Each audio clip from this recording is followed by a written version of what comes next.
You're going to need to sit on a firm surface at the edge, whether that is a kitchen table at your house or a firm bed is up to you. Once you're in this position, you want to lay down on your back, bringing both knees up towards your chest. You're going to take one side, drop it down. I'm going to be stretching this hip flexor.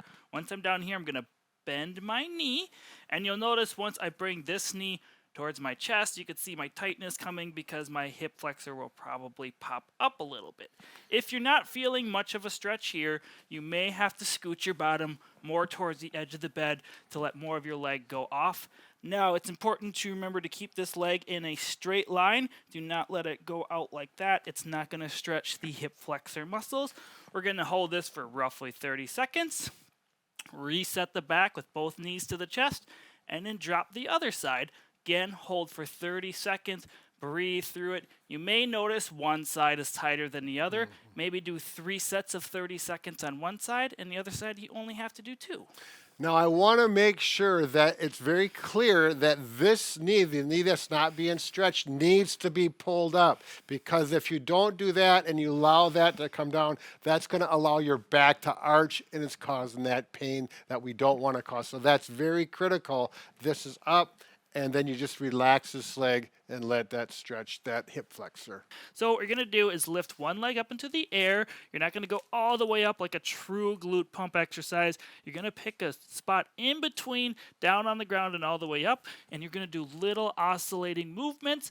Try to perform 30 repetitions and focus on your buttock muscle engaging. Now, if you're having some trouble, sometimes people can rotate their foot in like this, and that isolates the glute max a little bit more.